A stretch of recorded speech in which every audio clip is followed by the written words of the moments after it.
Today on Hi Now Daily, we celebrate National Hot Dog Day with one of Oahu's most popular joints. Hank's Hot Dogs is in the kitchen, serving it up.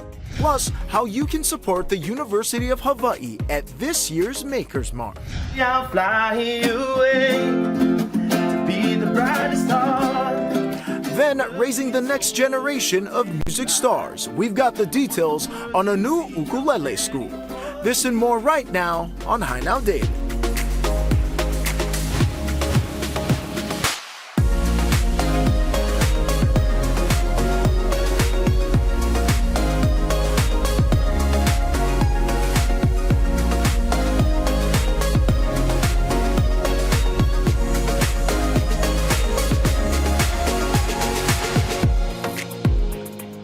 How's it, Aloha gang, and welcome to Hi Now Daily. I'm Kainoa Carlson. We got a jam-packed show planned for you folks today. We're going to be celebrating with some local music, some local food. The University of Hawaii alumni is here to talk about the upcoming Makers Market that's going to be taking place in early August. We have local musicians that are here. We're going to get the inside scoop on a ukulele school taking place at Kaimuki Christian. But right now, we're going to kick things off over here in the Hi Now kitchen. That's because it is National Hot Dog Day, and we brought in one of the big dogs for hot dogs here on Oahu. We got Hank's Hot Dogs, Hank Adenia. Welcome in, my friend. Thanks for having me. It's a pleasure to be here. Everyone's been slowly circling around the kitchen. Like, is it done yet? Is it done yet? It's smelling something beautiful in here. But I want you to tell everyone about this local business. You got Chicago roots. How'd this all start? Well, you know, my parents had a place in Kapiolani Park back in the 40s and 50s.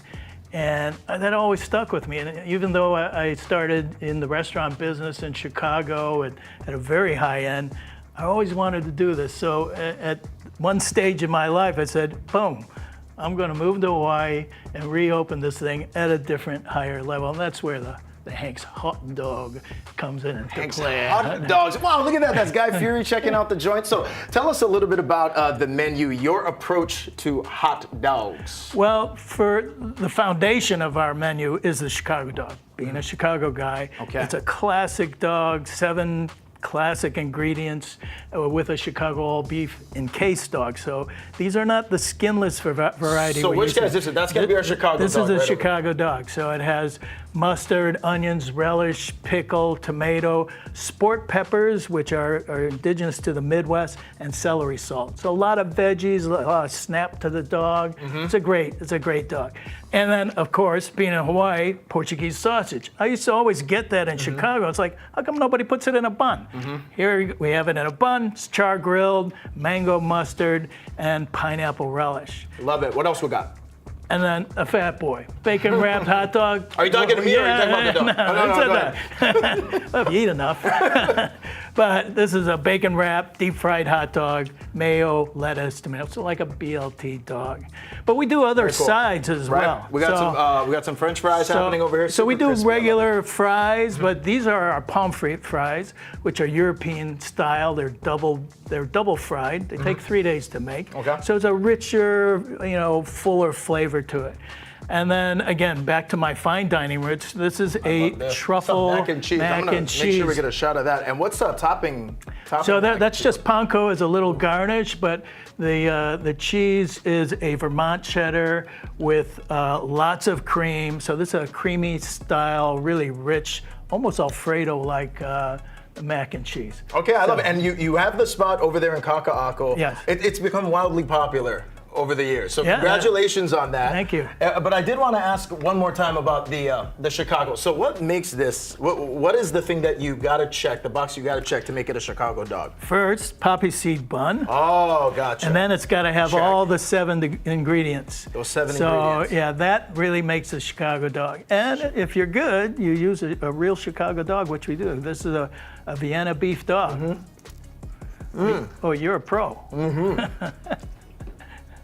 Like you said, good snap. Yeah, but there's a lot of fresh flavors on it, and it's probably one of the most popular dogs in the United States. It's featured in a lot of different states. This is a delicious dog, man. Yeah, it's a good dog. And I want you to tell all the Hi Now viewers out there as well, traditionally, you might not be open as late, but tonight, it's National Hot Dog Day. Well, we got to celebrating. do that. So we're open later tonight till 7 p.m. And it's $1 off all our dogs for the day. The poppy seed it just gives it a completely Yeah. different texture when you bite into There's it. there's a lot of texture going on there. There's a lot of things going on over Yeah. here in the High Now Yeah. Kitchen. Right now, we're going to head to break. Coming up in just a little bit, we're going to be talking about some creme brulee, other savory options available Yes. over there, right? You got it. All right, you heard it here. Stay with us over in High Now Daily. We got more good dogs to come.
How's it, Aloha gang, and welcome back to High Now Daily. We're cooking it up with Hank of Hank's Hot Dogs as we celebrate National Hot Dog Day here in the High Now Kitchen. Earlier, we touched on a variety of different dogs they've got over there on the menu.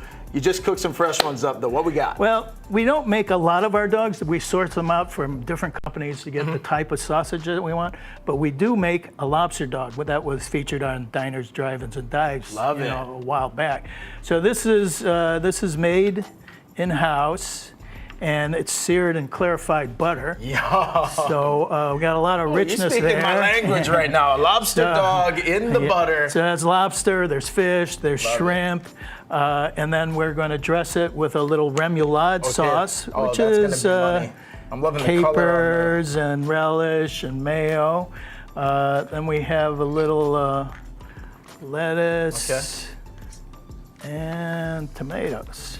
Okay, beautiful. So why this one? How'd you come up Well, with you the lobster know, dog? this was early in my career in a French restaurant. They made a seafood sausage, and I was like, well, somebody should make a hot dog out of that, you know? love that. So it's like a 20-year-old should be the impulse question we're that was asking like, ourselves every here. day. It's like, come on, Should do make it. a hot dog out of this thing. There you go. So that's the lobster dog. Look at that. And it's you know what? To me, it's not a hot dog. This is an elevated sausage. An elevated So, sausage. Because that is yeah. a question that has taken the internet by storm. Is the hot dog, does it qualify as a sandwich?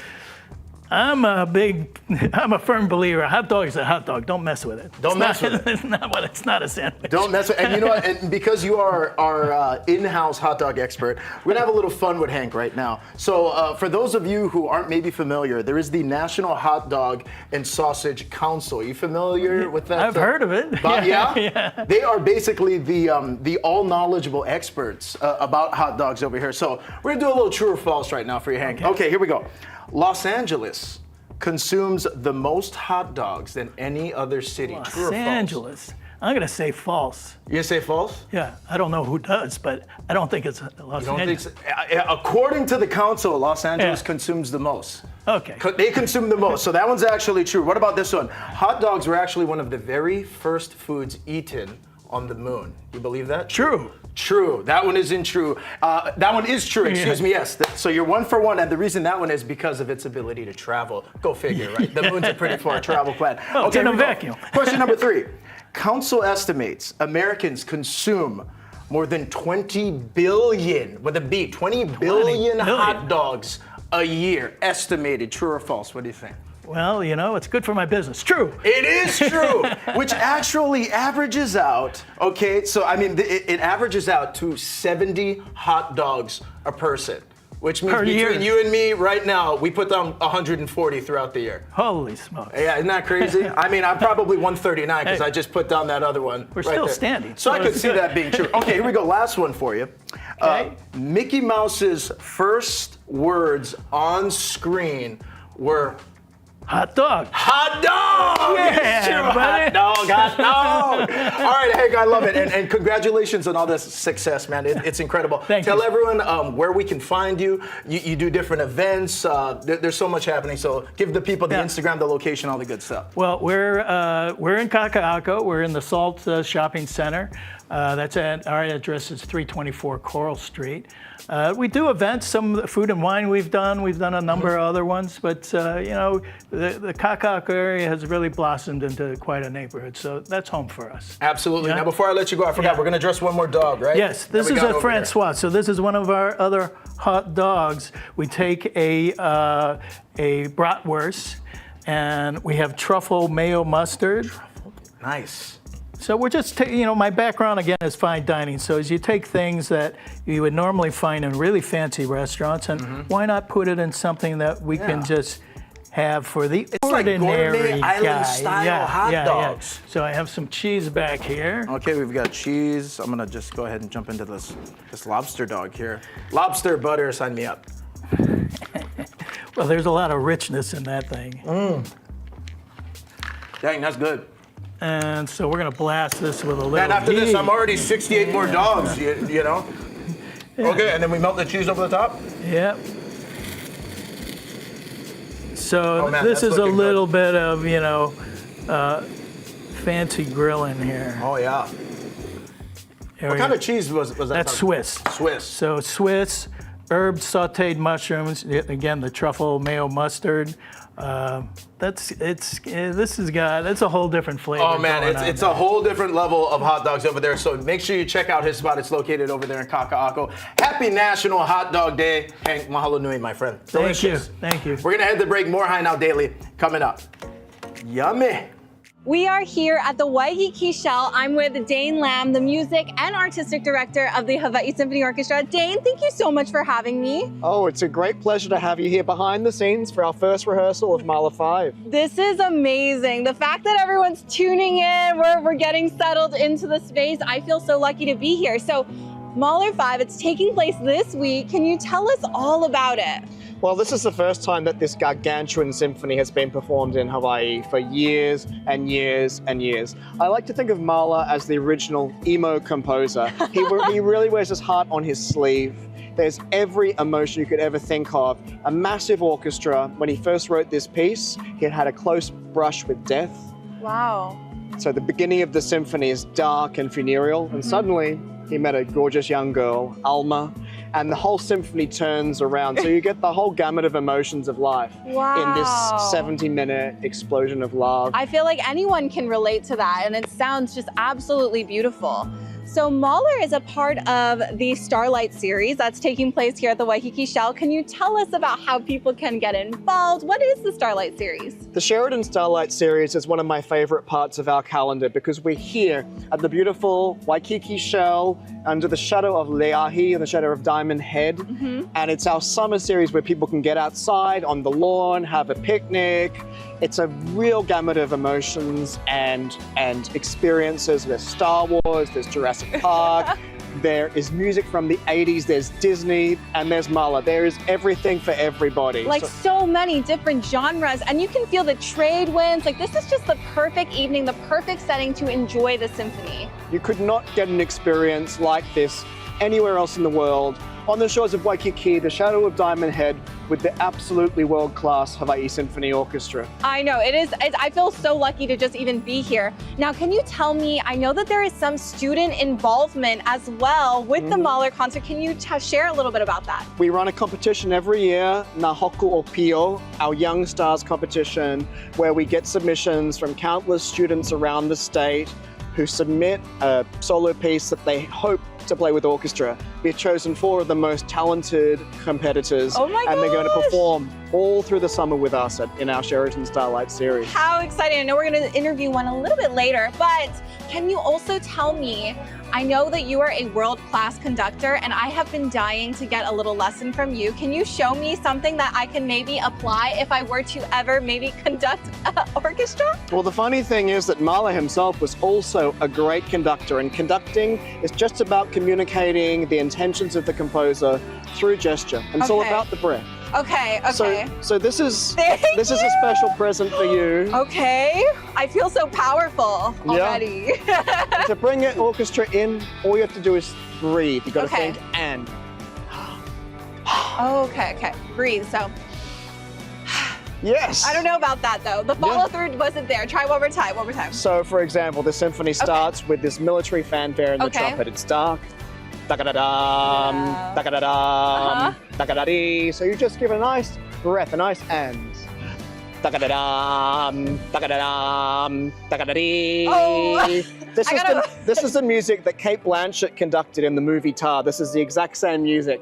Holy smokes, I love it. I need more lessons, but for anyone who can get tickets, where do they go? They need to head to myhso.org. And right now we're running a special promotion for our Sheraton Starlight series, 3 and Me. Buy 3 tickets, get the 4th one for free, so you can bring the whole ohana. That is an absolute steal. Make sure you come and visit. It's going to be an amazing, epic summer here with the Hawaii Symphony Orchestra.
Okay, so the Hawaii Symphony Orchestra is on break right now, and I'm here with Anna. She is the principal horn, and it's a pretty big deal. I mean, I've been witnessing your rehearsal. It's incredible. Can you tell me, what is the process like in being a musician and part of this orchestra?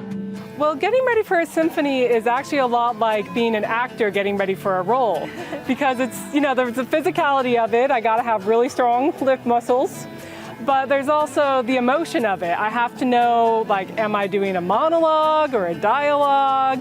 Are we at a dance? Am I leading the section into battle? So you really have to study up what all the other 100 characters in the orchestra are doing. Wow, that is a huge role, and I could really see and feel that emotion. Now, you have a really amazing solo part. Can you tell me about your solo? What does it mean and what's behind it all?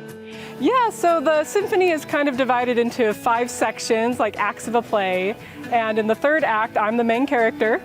And I always envisioned it as I was walking into a waltz, because it's a nice dance and the characters are about ready for a dance. But our lovely Australian conductor, he's like, "Arnar, it's not a waltz, it's a landler." And I'm like, what the heck is a landler? So it's a country dance. So, I changed my mind from, oh, I'm walking into Bridgerton to, oh, I'm walking into Hobbiton. Wow, and it's really fun. That is incredible. And I am just so in awe. So major props to you. Thank you so much for giving your time, your energy, your passion into all of this. Now I'm gonna walk over here and talk to Shane, who is just a recent graduate of Punahou, and you are one of 4 awardees of the Nahoku Opi Award. So congratulations. Thank you so much. Yeah. So you get to perform alongside the orchestra. How are you feeling about that? What was the process like? I'm just really excited. I think, it has taken me a long time to get here, and I'm just really, really excited to be performing one of my favorite pieces alongside HSO. So what is your favorite piece? What will you be performing? So I'll be playing Fantasy Pastoral Hongros by Doppler, and it's this really gorgeous piece. It's very expressive.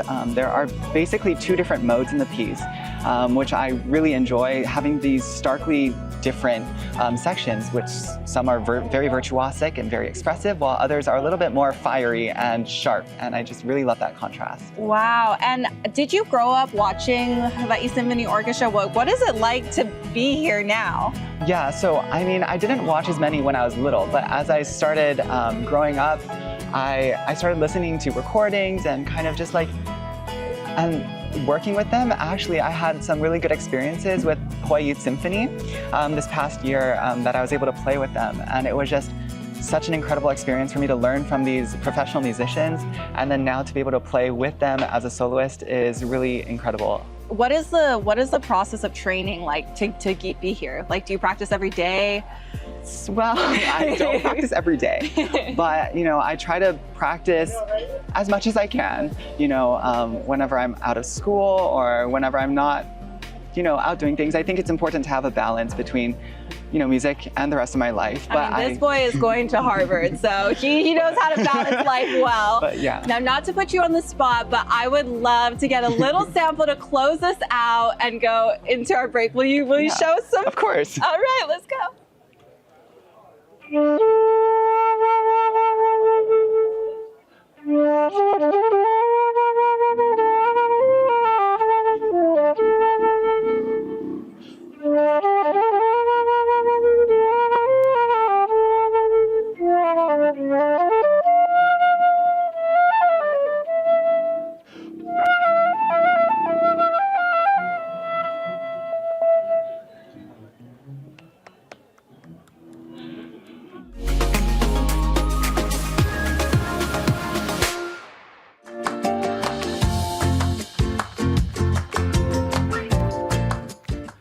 Hey, all right, it's that time again. We're back here in the High Now Kitchen for another edition of the Foodland 5. Foodland 5 is tremendous. Basically, it's 5 ingredients to get food on the table. And if you head to the Foodland website, they have so much variety over there. Everything from appetizers to main dinners, main courses. But today what we're gonna be doing is a little sweet, almost kind of like a dessert. 5 ingredient meals though, and it's really easy. Let me show you the list of ingredients that you're gonna need. This is gonna be perfect as we wrap up these last couple of weeks. The kids, the cake, are gonna head back to school pretty soon, but this is the recipe for strawberry yogurt. gummy popsicles. You heard that right, okay? So what you're gonna need is a 4-ounce pack of gummy bears. You're gonna need My Cutty Sparkling Coconut Water, which is pineapple, that's the suggested one, but they do have a variety of different flavors. You're gonna need a pound of strawberries, 2 cups of Greek yogurt, and also about 2/3 cup of granulated sugar, which is all of those ingredients we have over here.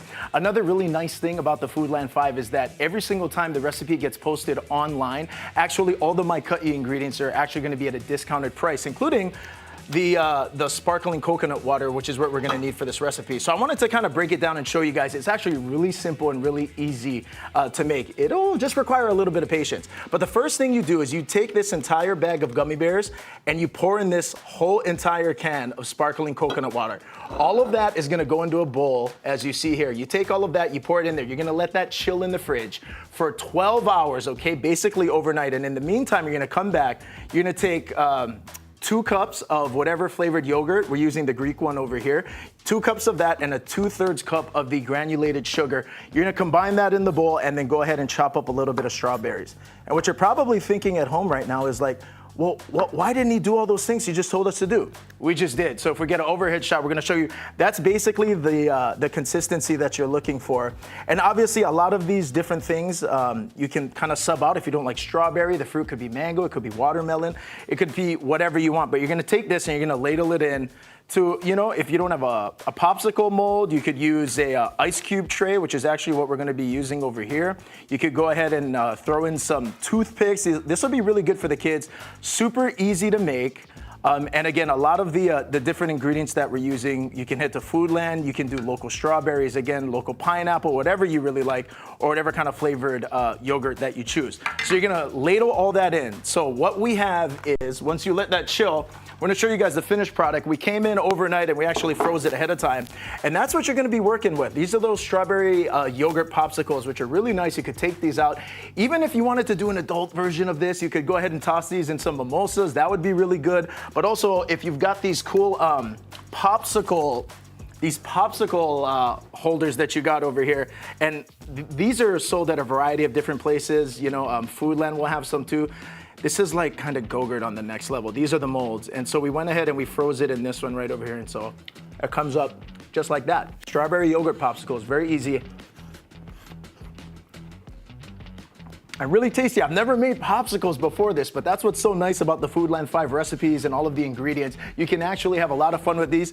This particular dish would be so fun to do with the whole entire ohana. Get the kids, they can, you know, supplement the candy. Maybe you don't need to go to a whole bag of gummy bears, but you know, these could be lihi moi. That would be great with this as well. But if you head to Foodland, head to the website, they have so many different great recipes on there. Foodland 5, it's all about getting the ohana back into the kitchen, back into grinding, and back into having fun. We're gonna head to break right now, and for this recipe, head to our website, hinowdaily.com. Go get it, gang. Kids will like it.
How's it, Aloha gang, and welcome back to High Now Daily. We want to introduce our newest guest over here to the show as the University of Hawaii Makers Market is set to take place coming up soon. Is it August 7th? August 7th. August 7th. We have Amy Hennessy and Peter Hessler here as well from Pono Potions. Welcome into the show. Thanks so much for having us. Thank you. So Amy, tell everyone about the Makers Market and what we can expect. Sure. So it's our annual event. It's our third year. We're going to be at the Royal Hawaiian Hotel on Wednesday, August 3rd from 6 to 9 p.m.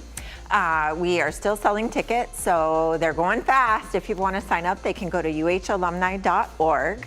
And we have a whole host of more than 30 vendors. They're restaurants, they're all UH alumni. We have makers like Peter from Pono Potions, 10 tomorrow, which I'm wearing. So a lot of great folks from across the state. They're all 10 campus alumni representatives. So it's very exciting to showcase our alumni and all the great things they're doing. Definitely. So when we're talking about this, is going to be the third year, still somewhat kind of relatively new, but why this push, especially from the alumni side, to put on events like this and just bring out all these amazing, talented alumni in one place? Well, that's it. We have so many amazing alumni that we want to showcase. And we really felt like if we bring them all together and we highlight them in this way, that people can really just experience being a part of this great community that we have. All of our makers are born and raised, graduates, all the things. So we're just really excited to be able to showcase them, bring them, celebrate them, and really draw attention to the fact that we have such amazing alumni here in Hawaii. Absolutely. Peter, on a transition over to you, man. Yeah. Pono Potions, wildly popular. We've had you on the show before. You guys do such an incredible job. But what was your experience like at the University of Hawaii? How did it kind of support you in your ambition of becoming an entrepreneur? Yeah, for sure. Thanks for having me again. Like Amy said, I'm so excited to be a part of this year's Makers Market. This is our third year doing it. It's always such a fun time to bring all the makers from across the UH campuses in one place at a place like the Royal Hawaiian Hotel, which is a super iconic spot where we can just hang out and get to know each other. But when I was at the university, I was an untraditional student. I graduated in 2020.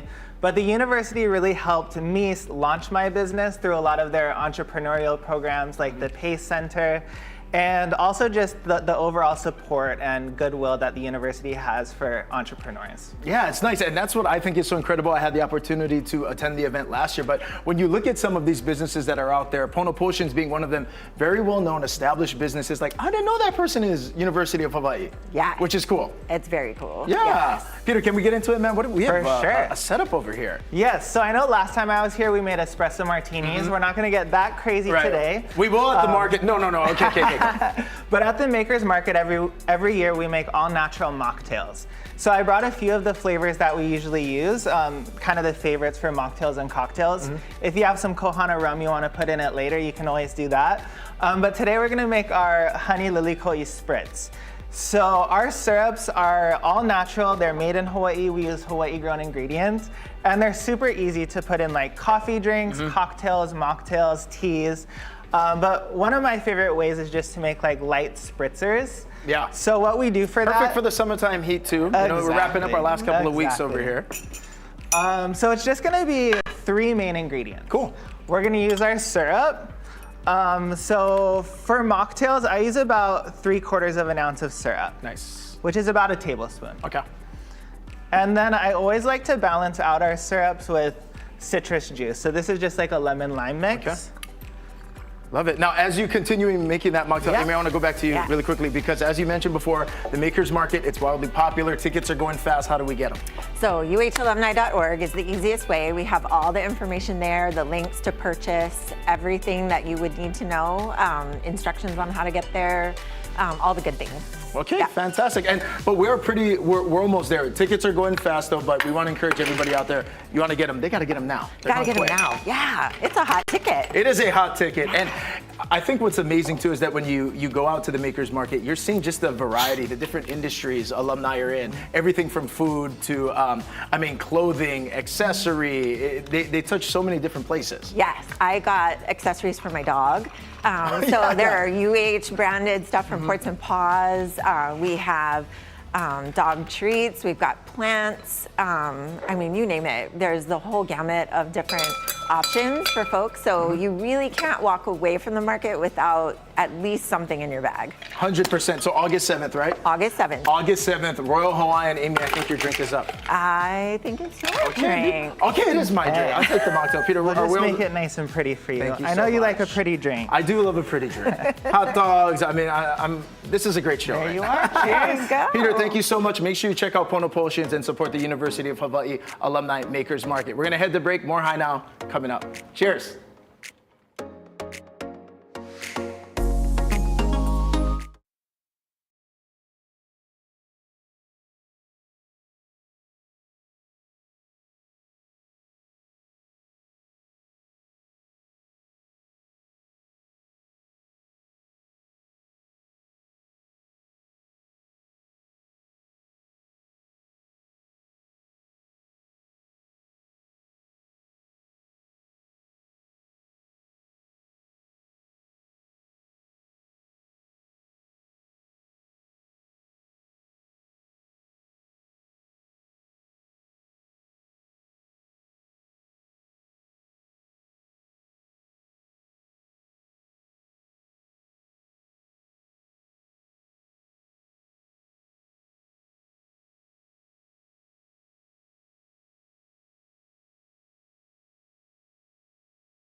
We should start all the interviews like that, man. Hey, he's a teacher. He is an ukulele player, and our next guest over here on High Now, Micah Ganaron. Welcome into the show. How's it going, brother? How you doing? Very good to see you, man. And so we were actually we had that ability to come in, listen to some of the sound check. We're gonna have a live performance coming up in just a bit. But Micah, tell us about your story, man. How did you get into this passion for teaching and creating music? Yes. So I started taking ukulele lessons when I was in the 4th grade from Jake Shimabukuro. So we've heard of him. We've heard of him. Yeah, and his brother Bruce. And ever since then, that's where I really dove into the ukulele. It really opened doors for opportunities to perform at Disney Aulani. And I'm also part of a group called Heart and Soul with Jody Kamisato. And yeah, it really opened the doors to travel for music, into Japan, neighbor islands, to the mainland, to just share my passion for the ukulele. I love that. And when was that moment for you when you picked up the ukulele and you're jamming and you realized, okay, this is it. This is what I want to do? I think when I first started writing my own music. So that's when I was really like, okay, I learned from Jake, which was amazing. But then when I started really focusing on my own thing, then the sky was the limit for me. I love that. So in addition to being a very talented musician in your own right, also a teacher. So where are you currently at in this new initiative you launched here in these last couple of years? Yeah, so I'm the music teacher at Kaimiki Christian School. So shout out to Kaimiki Christian. Hey.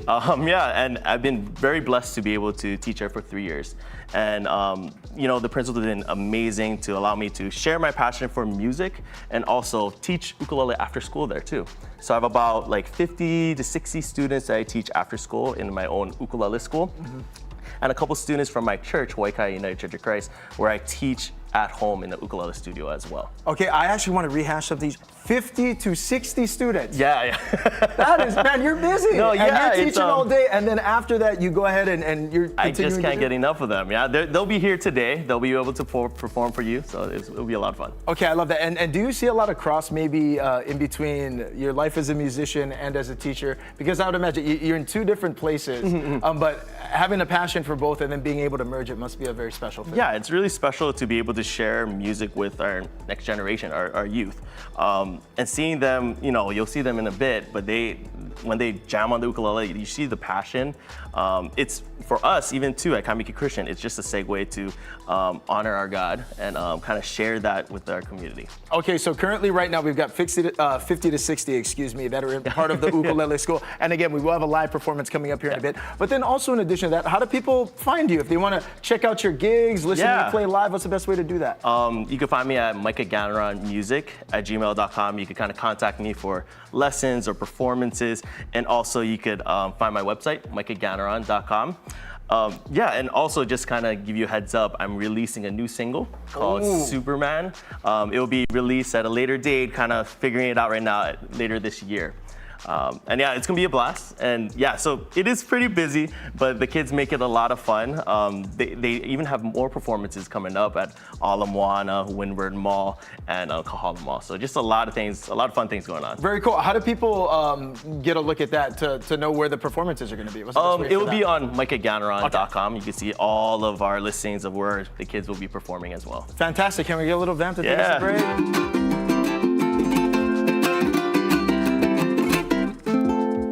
More High Now coming up. Thanks, brother. Thank you.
Hey, how's it, Aloha gang? Today on High Now, we're bringing you a sip closer to paradise, courtesy of Volcano Winery, where they offer tastings and tours 7 days a week. Obviously, Hawaii Island, very unique place and unique climate here. How does that affect the grapes and what you folks are able to produce?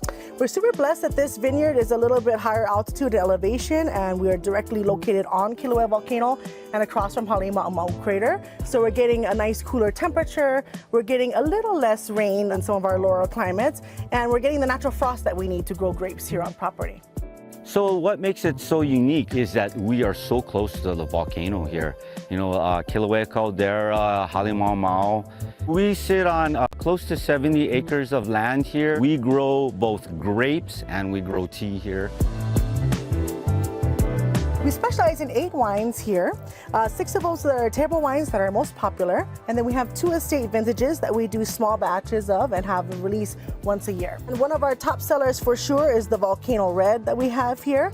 This is a fruit blend. It features a local fruit that's called Jaboji Kaba. We source that locally and blend it to a California grape blend, which is Ruby Red Cabernet. Now this one is going to have more of a jammy kind of taste to it because we're going to be tasting a lot of cherry and cranberry notes.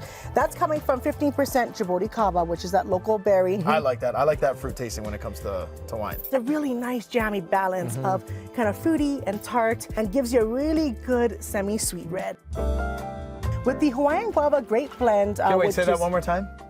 Hawaiian Guava Grape Blend. What about that? Do you not want? I like all those things. Blending that to Muscat Dry is going to give us a really nice tropical, fruity, but also complex wine that has some of the skins of the guava coming through, a little bit of a spicy note. It is going to give you a little bit more of a sweeter guava tone to it, but a very balanced wine as well. Oh, that's nice. Tart, little tart on the finish, yeah. So we're gonna try one of our top-selling dessert wines now, which is 100% local macadamia nut honey. It's gonna be very silky and smooth and delicate. Cheers. Cheers. Cheers, Lonnie. Wow. Lonnie, if people want to come down here, Volcano Winery, check you folks out, schedule a tour, what's happening on these tours and what do people get to taste when they come down here? We're open daily, 10 to 5:30. You can walk in and come and do a tasting anytime. We have 6 wines, all 6 of these wines on the tasting flight for you to enjoy. We have 2 estate teas, gourmet cheese platters that we make here, and you can book a private tour if you would like. You just have to go ahead and call us, go online, email us, and let us know you want to do that 24 hours in advance. What do you think makes Volcano Winery so unique, so different than others that are out there? We're gonna get the Aloha spirit here. I want to say Aloha spirit, delicious, unique wines, and a beautiful, cool estate where you're gonna try a different temperature than the rest of the islands. We have Facebook and Instagram, so you can find us on Volcano Winery High on Instagram and just Volcano Winery on Facebook.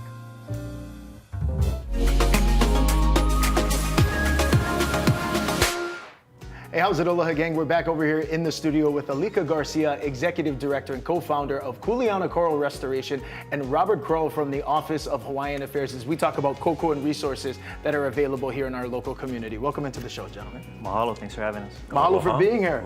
Now, Alika, I want to start with you. We do know that a lot of the work that you do centers around really supporting both Aina and the sea. Tell us about Kuleana Coral Restoration and the work you folks do.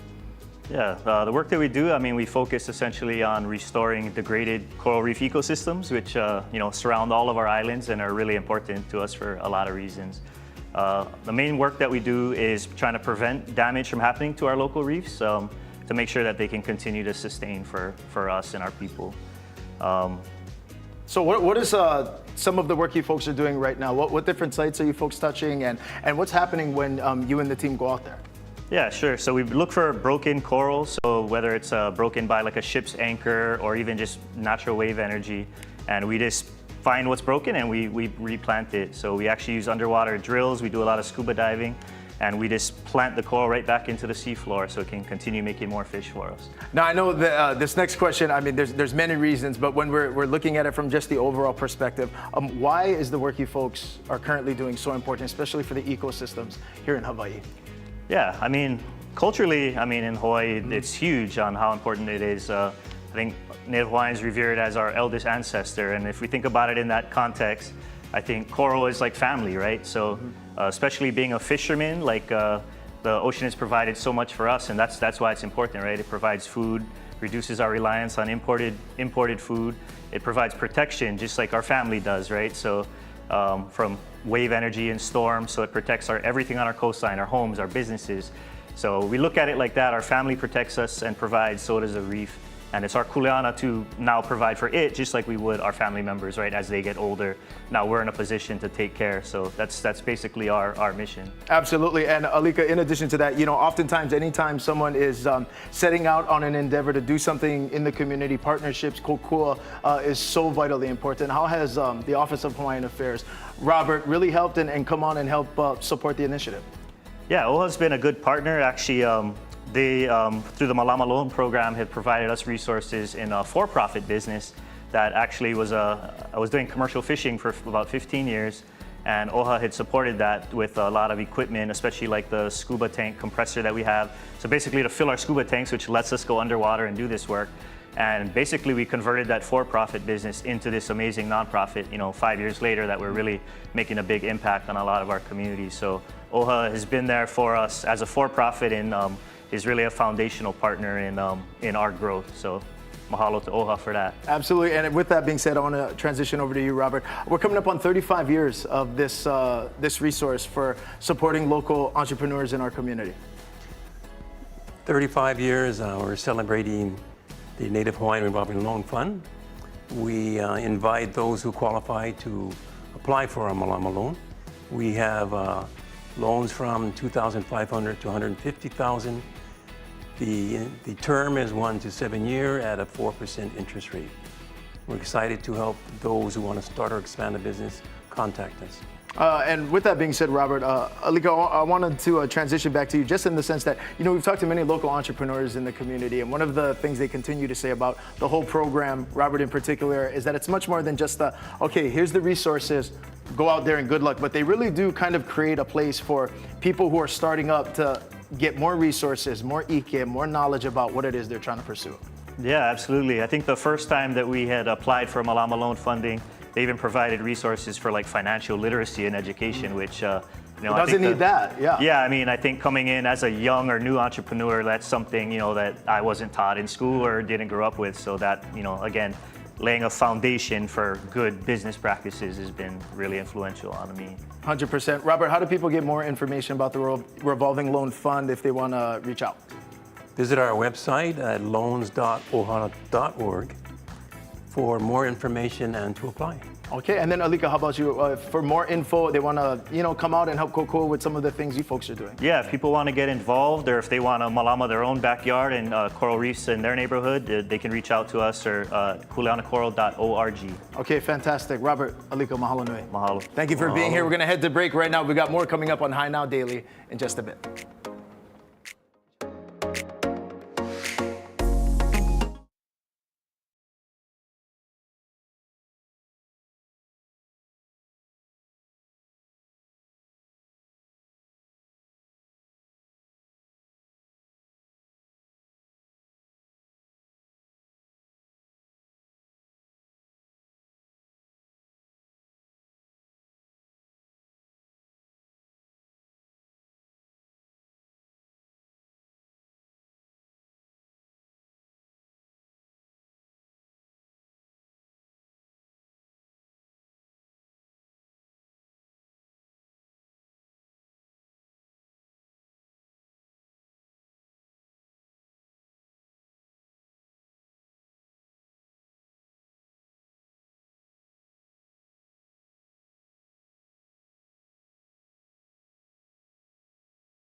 How's it, Aloha gang, and welcome back to High Now Daily. Mahalo nui for watching today's show. We'll be back again tomorrow at 3 p.m. on KGMB and K5. To play us out and to put a wrap on the show, we want to send it over to Micah Ganaron and the students from the Ukulele School at Kaimuki Christian. Aloha. You ready?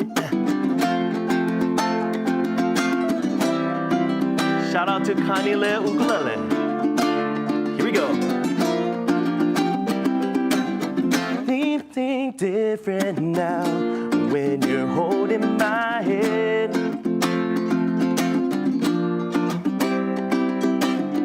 We walk hand in hand, but go in different directions.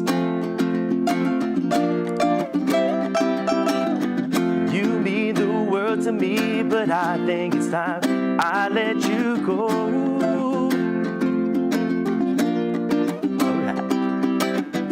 You show me time and time and again that our love will never grow. It's time to go. Here we go. Maybe in time we can get a little closer, but I gotta do what's best for me. I'll fly away to be the brightest star